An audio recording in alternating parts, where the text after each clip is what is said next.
Bienvenue sur Gone Digital, le podcast dédié à celles et ceux qui font le web à Lyon.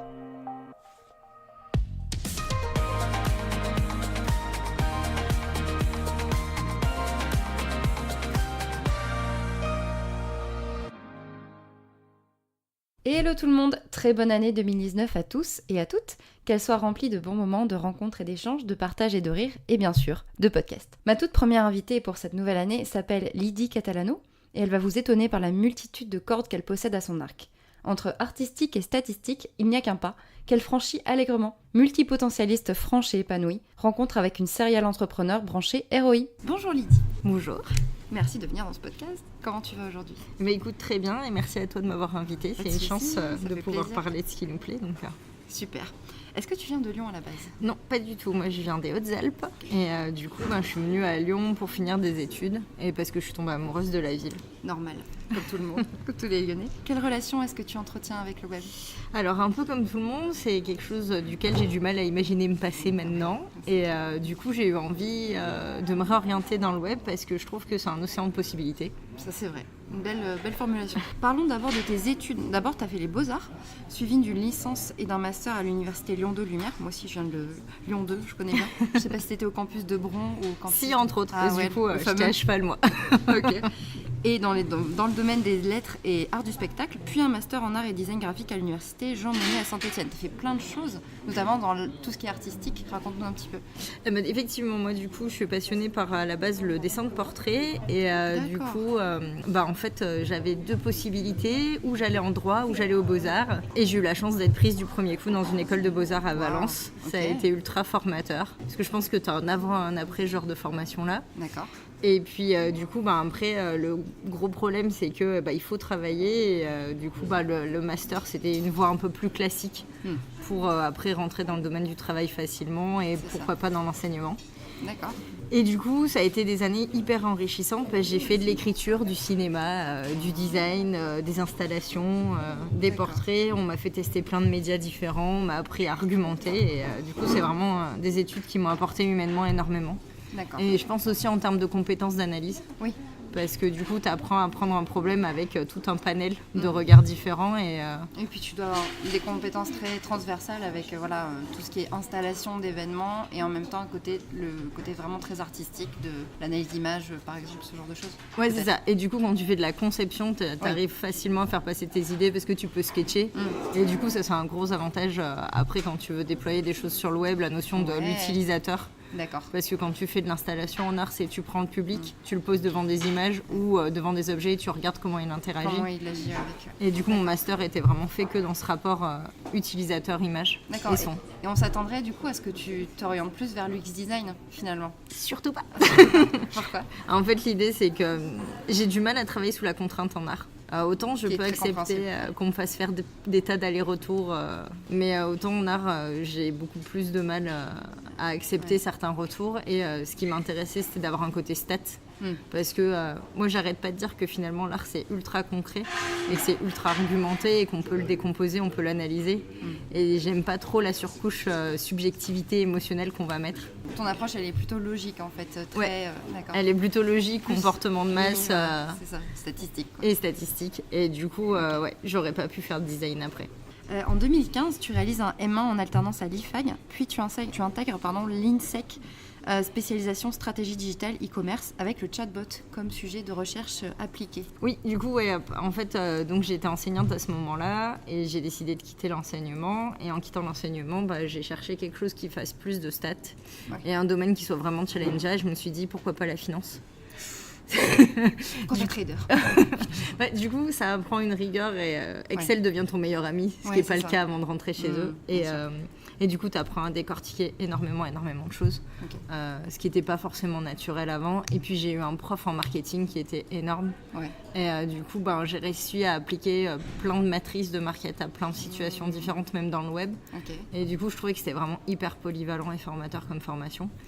Les débouchés de l'école ne m'intéressaient pas, donc je me suis dit je vais aller sur un M2 qui va être stratégie e-commerce, ce qui était en plus beaucoup plus en lien avec mon alternance à ce moment-là chez Mods, quoi.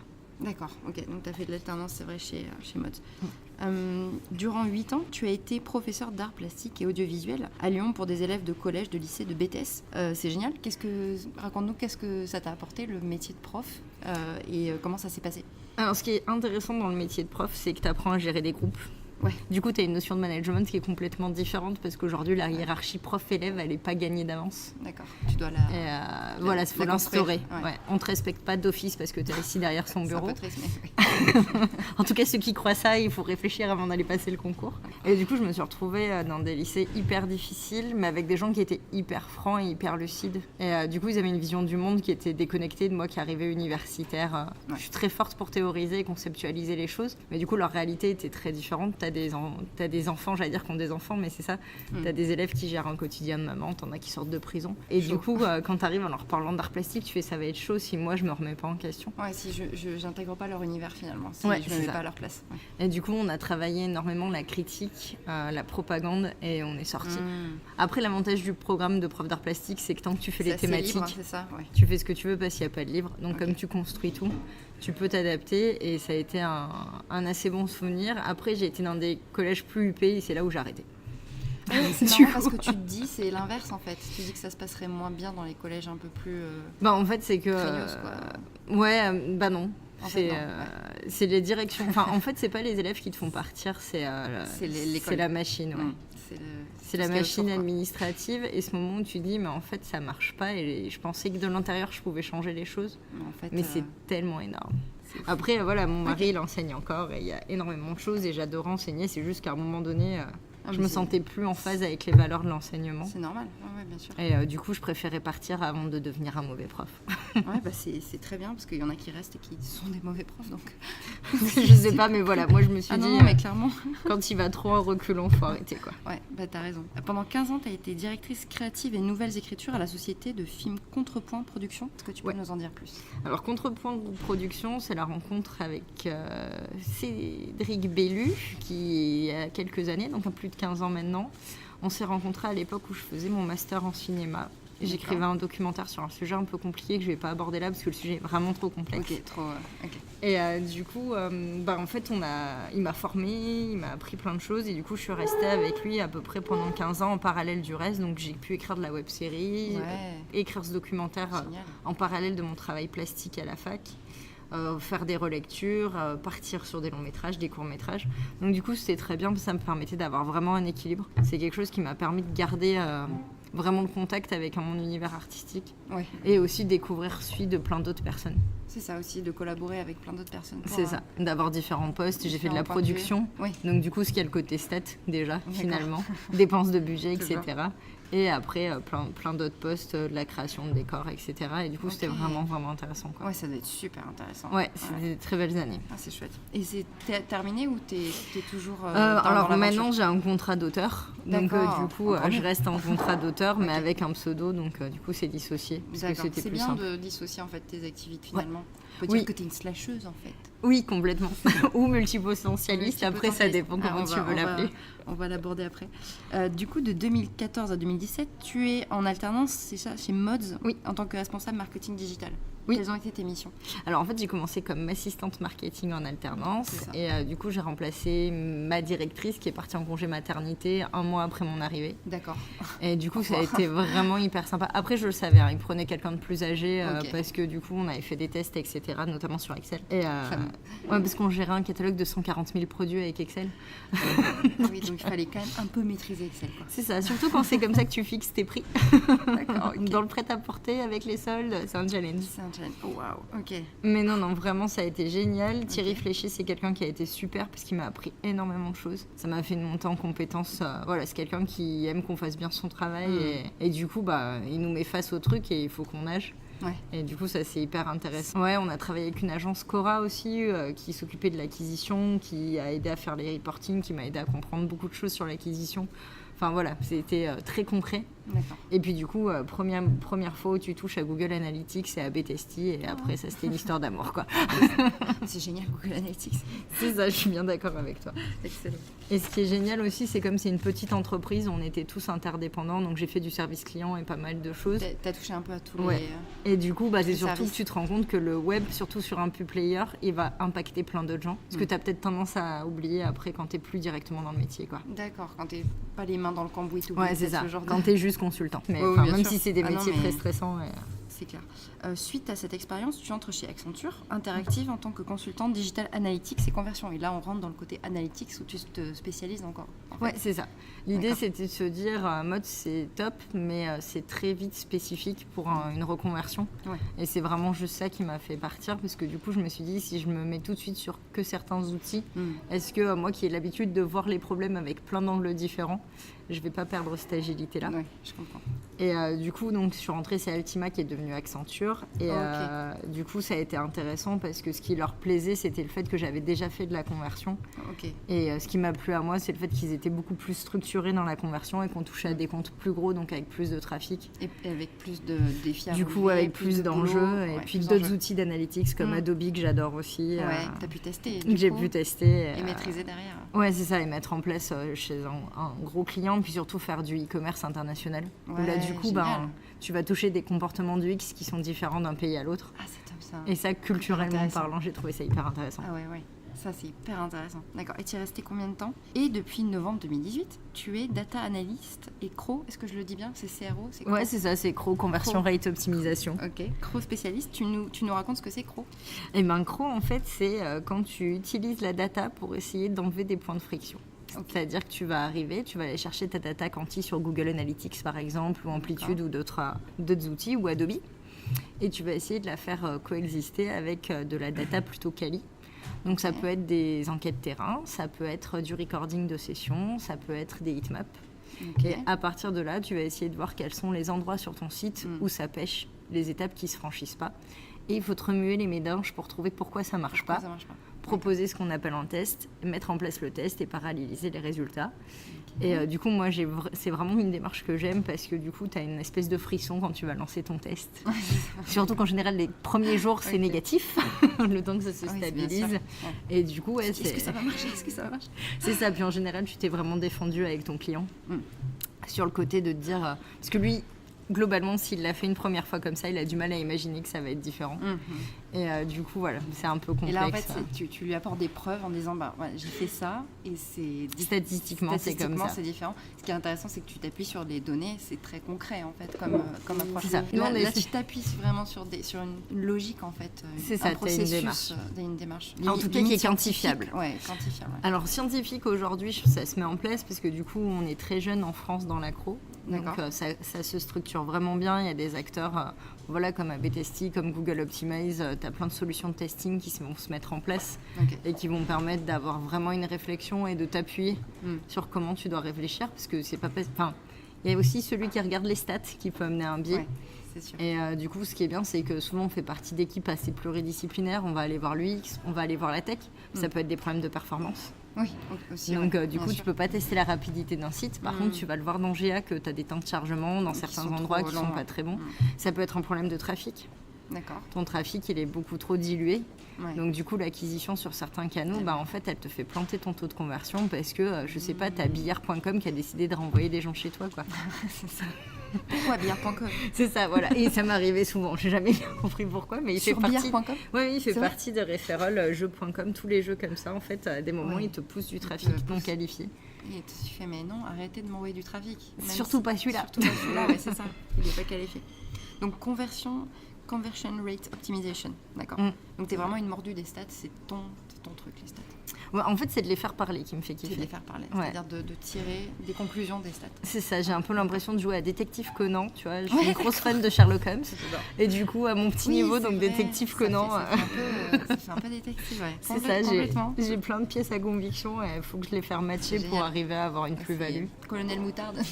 Voilà, c'est ça, c'est mon Cluedo personnel. C'est ton Cluedo, c'est cool. Et tu comptes lancer un produit de chatbot. Alors ça m'intéresse, vas-y, parle-nous. Alors du coup, j'ai eu la chance, donc dans cette entreprise, j'ai deux chances. Mon frère est développeur. Ah, ça c'est bien. Donc ça c'est pratique. Ok. Et c'est lui qui m'a poussée dans ma reconversion aussi. Cool. Parce que du Merci. coup, c'est ça, quand tu quittes l'enseignement, ta famille elle est en panique, tu quittes le meilleur métier du monde à vie. C'est ça, tu quittes un CDI à vie, c'est Voilà, et du coup, donc, la première fois que j'ai fait mon master de recherche, on a fait un premier POC avec Mods. Et là, cette année, on s'est dit, bon, allez, après tout, il y a plein de gens qui essayent.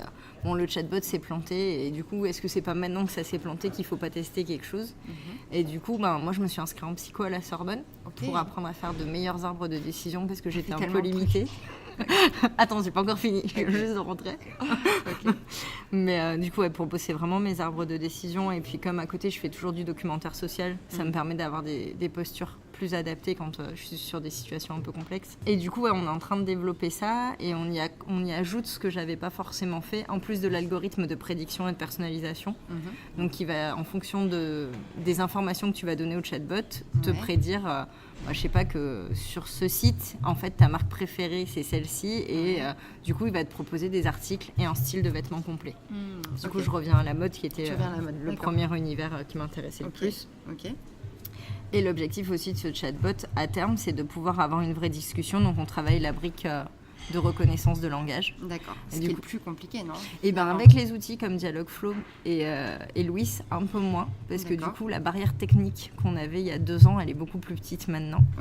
Et du coup, en fait, là, le côté j'ai fait une fac de lettres est hyper pratique. C'est ça. Parce que du coup, je suis en train de lui faire tous les groupes. Et du coup, nous, on est vraiment par de l'apprentissage par reconnaissance. Donc, du coup, on lui fournit un jeu de données.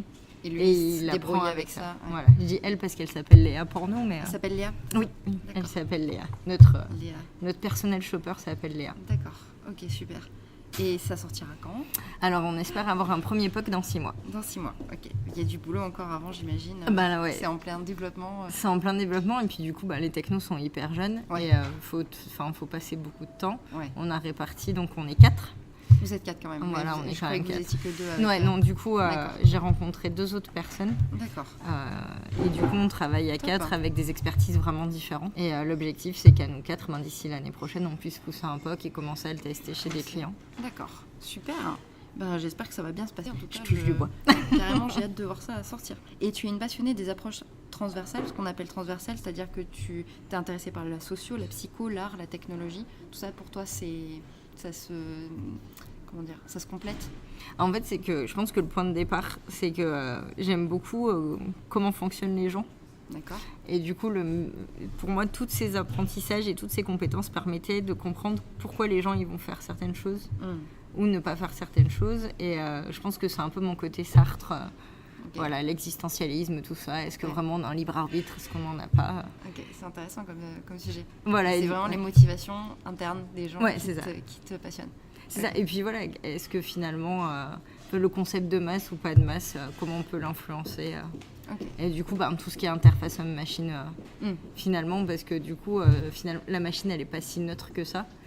Et ce qui m'a intéressé quand j'ai travaillé UX et IA, c'est de s'apercevoir que finalement, en fonction du jeu de data que tu donnais, ton IA, elle allait changer. Et souvent, on présente l'IA comme quelque chose de négatif. Ou voilà, souvent, on a peur de l'IA. C'est ça, le dernier recruteur en IA était sexiste, mais on oublie qu'on lui a donné un jeu de données. Oui, c'est ça, complètement. C'est ce jeu de données-là qui donne un biais cognitif. Oui, il y a eu une mauvaise expérience avec le Twitter, c'est ça? Il y a eu Twitter, il y a eu Twitter, et voilà, et on se rend pas compte que du coup, c'était l'objectif de la faire vriller, cette pauvre IA. Quelque part, on lui a balancé énormément d'infos, quoi. Et du coup, c'est l'humain qui est quand même le dessus, même s'il la voit, et je trouve ça un peu facile de tout mettre dans la boîte noire qu'est l'IA, quoi. Oui, c'est ça, parce qu'on a un biais très très négatif avec toutes les œuvres de fiction qu'il y a autour de l'IA aussi. Je pense au film... Il y a Ex Machina. C'est ça, exactement. Il est bien, mais il est assez dark. Oui, il est dark dans ce qu'il propose, mais en même temps, on oublie de te dire que là-dedans, il y a 5 briques qui vont être les sciences cognitives, l'informatique, l'apprentissage. Enfin voilà, même la notion d'intelligence aujourd'hui, elle est touchy. Donc, du coup, c'est... Puis il y a tellement d'IA différentes. On parle de l'IA, mais en fait, je pense qu'il y a... Moi, je m'intéresse pas assez au sujet pour comprendre. Je pense que tu en sais beaucoup plus que moi, mais je pense qu'il y a beaucoup de branches différentes de l'IA avec différentes façons de... Rien que de lui faire apprendre. Oui, voilà, de lui faire apprendre. C'est ça, complètement. Donc, Je pense que ça dépend de comment tu vois l'humain. Oui. Parce qu'effectivement... si tu vois le verre à moitié plein. C'est ça, quelque part, comme elle apprend par rapport à ce que tu lui donnes. Et c'est toujours de ça dont ça part, en vrai. C'est de la projection, en fait. C'est de la projection par rapport à... Enfin, c'est pour ça que j'aime beaucoup Cronenberg ou d'autres personnes qui vont dire que dans l'humain, il y a une forme de chaos et que ce chaos mal utilisé peut t'amener à faire des choses qui sont pas bonnes. Et je pense que le chaos projeté sur effectivement une machine qui ne va pas avoir cet émotionnel pour l'arrêter, ça peut être compliqué. Mais il faut pas dire que c'est la faute de la machine. Oui, c'est la faute de l'humain. Pour moi, c'est le programmeur à la base qui a eu pas forcément les bonnes idées, quoi. C'est ça. D'accord. Et tu es une serial entrepreneuse, donc tu fais des web-séries, d'enseignement, chef de projet, là on vient d'en parler, mais tu te considères en tout cas comme une multipotentialiste, ça c'est ce que j'ai lu sur mon blog. Et j'ai trouvé ça super intéressant. Est-ce que tu peux nous en dire plus ?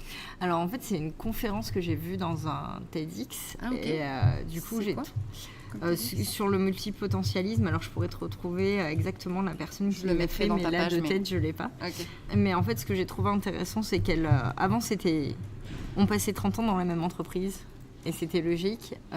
Je pense qu'on est les premières générations à avoir envie de faire d'autres choses, à bousculer tous ces codes-là, à se dire que le travail doit avoir du sens et non plus être le garant de l'entreprise. Et on est en train de bousculer toute cette hiérarchie. Et en fait, moi, je me suis très vite rendu compte que... même si on me reproche d'avoir fait toutes ces études parce que ça veut dire que tu as changé, comme je dis à chaque fois, déjà, je les ai finies. On te reproche d'avoir fait des études en tout cas, autant de voix différentes, c'est compliqué. On m'a même dit une fois dans un entretien ce que vous savez compter. Hein. Quoi ? C'est hyper enrichissant. Au contraire, t'as touché à plein de choses et du coup, c'est hyper riche ton parcours. Enfin, c'est pas grave de faire plein d'études. En France, c'est pas parfait. Il faut avoir un truc, ça veut dire que t'es un peu indécise. Pas que t'es curieuse. Okay. C'est toujours cette logique de voir le verre à moitié plein. C'est ça, exactement. Donc voilà, et du coup, moi, je me suis dit... quand j'ai vu cette conférence, je me suis dit, c'est une vraie révélation parce que, du coup, je me reconnais dans ce qu'elle dit. Et du coup, ça m'a permis de réfléchir à pourquoi aussi j'avais quitté l'enseignement et pourquoi je ne m'imaginais pas dans le même établissement pendant 30 ans. À regarder mon niveau, faut pas se leurrer, il baisse ton niveau universitaire. Alors encore, moi j'avais jusqu'en BTS, donc c'était plus facile et plus stimulant. Bien que j'adore travailler avec les 6e parce qu'ils ont une manière de voir le monde qui est hyper fun. Ah ouais, contrairement aux autres classes. Ouais, il y a un côté magique. Ah ouais, il y a un côté... Dans le 6e, tu mélanges deux couleurs, ils trouvent ça génial, ça change. Quand tu peux leur expliquer, ils ont une curiosité. Et du coup, ils sont un peu moins connectés déjà. Oui, ils sont un peu plus enfants encore. C'est ça. Tu vas pas les toucher de la même manière. D'accord. Après, toutes les classes sont intéressantes parce que tu as toujours des problématiques différentes. Et puis maintenant, les générations avancent tellement vite. Oui. Qu'en 8 ans, moi, j'ai vu l'avant et l'après Facebook et déjà, c'était un vrai changement, tu vois. D'accord. Donc, parce qu'avant, l'école, elle s'arrêtait. C'est ça que des fois, on oublie. Tu rentrais chez toi, tu étais plus connecté. Et là, l'école, elle est là tout le temps. Il y a toujours les problématiques de cyberbullying, d'harcèlement en ligne. Et ça, c'est un vrai souci. Et du coup, ils ont d'autres... Et c'est ce qui les rend... Ils sont complètement différents de soi et ça, c'est hyper intéressant. Mais du coup, je pouvais pas m'imaginer faire que ça. Et comme l'éducation nationale, tu peux pas choisir ton nombre d'horaires. C'est pas que... La flexibilité n'existe pas. D'accord. Je me suis dit, je vais repartir dans autre chose. Et du coup, trouver le web, c'était génial parce que c'est ce qui est le plus flexible, finalement. Oui, finalement, c'est un domaine où tu peux faire 30 métiers très, très différents. C'est ça. Et du coup, avec toute la possibilité d'apprendre gratuitement, ce qui est quand même sympa. C'est ça, avec des MOOC, avec plein de choses comme ça. J'adore. Ça, c'est cool. Et je ne l'ai pas mis dans les questions, là, mais qu'est-ce que tu dirais à quelqu'un qui se pense multipotentialiste et qui n'est pas encore arrivé à un cheminement et qui se pose des questions beaucoup? Qu'est-ce que tu dirais à cette personne? Qu'il ne faut pas culpabiliser. Ouais. Vraiment. Culpabiliser, ça ne sert à rien. La vie, on n'en a qu'une. Si on a envie d'être 30 personnes qui font 30 métiers différents, il faut le faire. C'est pas grave. Et quand on regardera à terme, on se rendra compte qu'il y a un fil conducteur. Moi, je sais que le fil conducteur, dans toutes mes expériences, c'est le fait de vouloir comprendre l'autre. Et ça, on le retrouve dans tout. Que ce soit quand tu fais de l'analyse de data pour améliorer un site, ou à l'époque où je peignais des portraits, où je faisais de la photographie. C'est ça. Sauf que c'est le médium qui change, en fait. C'est ça. C'est la manière de... C'est la lorgnette avec laquelle tu regardes qui est différente. C'est très bien dit. Est-ce que tu aurais des conseils à donner à nos auditeurs, à nos auditrices sur tout ce que tu as fait, ou des conseils de manière générale? Ça va être un peu la même chose, je pense qu'il faut se faire confiance. Ouais. Moi, j'ai Cédric qui m'a appris un truc qui est hyper intéressant quand je doutais que j'écrivais. Parce que du coup, il y a mon documentaire, j'ai été subventionnée par la région Rhône-Alpes. Top. Avec une aide à l'écriture. Et après, du coup, il y a des moments où tu doutes quand tu écris ton scénar. Normal. Et il m'a dit, vaut mieux se planter pour quelque chose que tu as choisi que te planter en écoutant les autres. Parce que ça t'évitera de dire je te l'avais dit. Et je pense que tu as encore plus de colère quand tu savais que tu t'es pas écouté. Ça, c'est pas mal. J'aime beaucoup cette phrase. Ça fait réfléchir. Super. Ouais, carrément. Est-ce que tu peux nous donner tes outils fétiches ou des logiciels que tu conseilles? Alors, en outil fétiche, la suite Analytics de Google. Forcément. Déjà parce qu'elle est gratuite et du coup, elle te permet de prendre en main pas mal de choses. Je trouve que le côté, tu peux te former dessus, est vraiment bien. Et pour ça, ils l'ont bien pensé. Elle est très complète. Tableau Software pour faire un peu de BI. D'accord. Que je trouve vraiment sympa parce que pareil, il n'est pas très complexe à prendre en main et du coup, il va te permettre de sortir des datas qui sont redressées puisque Analytics, avec les adblockers et des choses comme ça, des fois, tu peux avoir des écarts. D'accord. Donc, tu vas pouvoir mesurer tes écarts. Et après, tous les outils de testing, donc A/B testing, Google Optimize, qui sont vraiment des outils que je pense on doit avoir dans sa boîte à outils. Et tu utilises toujours Excel? Oui, du coup, pour sortir mes jolis tableaux de tableau software, je les mets sous Excel pour les donner aux autres. Bien sûr. D'accord. Ok, super. Ou Google Sheet. Ou Google Sheet, ouais, c'est ça. Est-ce que tu peux nous donner tes adresses coup de cœur à Lyon? Alors, ça peut être n'importe quoi. Il y a Mademoiselle Rêve, qui est un bar pas très loin d'ici d'ailleurs, qui est vraiment sympa. Ah oui, parce qu'on est au Tuba, au Tuba de Lyon, près de La Part-Dieu. Près de La Part-Dieu, voilà. Plus côté 6e, Mademoiselle Rêve. Je trouve que c'est sympa parce qu'il passe un bon moment, la déco est fun, les boissons sont super sympas et quand t'as pas envie de cuisiner, c'est parfait pour le vendredi soir. Ok. Le musée des Beaux-Arts. Oui. Je trouve que vraiment il y a tout dans ce musée. Il est très bien placé, le jardin d'été l'été est juste génial. T'oublies complètement que t'es en ville. Ouais. Donc voilà. Et après les magasins de jeux de société en général. Moi j'aime beaucoup Archi-chouette. Archi-chouette aussi dans les pentes. Ouais. T'es une fan de jeux de société? De jeux en général. De jeux en général. Ouais, jeux de société, jeux de rôle, grandeur nature. Enfin, ça permet d'écrire des trucs géniaux. Et dans le grandeur nature, du coup, j'ai écrit mes scénars et je les fais jouer à des gens. Oui, t'es MJ. Et du coup, ouais. Oui, t'es même plus qu'MJ parce que finalement, on ne voit pas. Tu vois, par exemple, sur le dernier Encelade, j'ai fait tout un système où ils m'ont parlé qu'à travers des logiciels. Et du coup, ils m'ont jamais vu de la soirée. Excellent. Et du coup, je me suis servi de mes compétences web pour l'amener dans le jeu. Et du coup, c'était futuriste et c'était hyper sympa parce que genre, j'ai eu une interaction par minute pendant 10 heures. Donc j'ai géré 60 personnes grâce au web. C'est top, ça. Après, j'avais des gens en jeu qui étaient top et ça nous a aidés. Mais du coup, entre les caméras que tu trouves et le reste, t'arrives à avoir un côté vraiment immersif. Quoi. Oui, c'est la réalité augmentée en fait. C'est ça. Du jeu de rôle augmenté. Et pour finir, j'aimerais que tu nous parles de quelque chose qui t'a inspiré, qui t'a ému, qui t'a réjoui ces derniers temps, que ce soit un livre, un site web, une conférence. Alors c'est plus une expérience.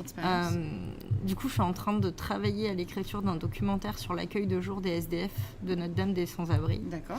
Et du coup, j'ai un de mes très très bons amis qui y travaille et c'est la première fois que je lui rendais visite avec donc mon producteur et que je rencontrais le reste de l'équipe et qu'on parlait de certains cas.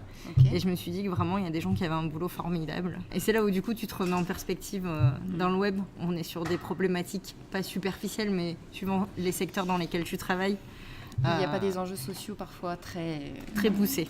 Ouais. Et surtout dans le testing. Globalement, si on m'embauche, c'est pour générer de meilleures performances et de l'argent.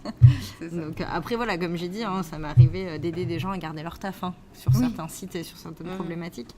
Mais du coup, là, vraiment, tu rencontres des gens qui font un travail avec l'humain, mais vraiment dans le vrai sens du terme.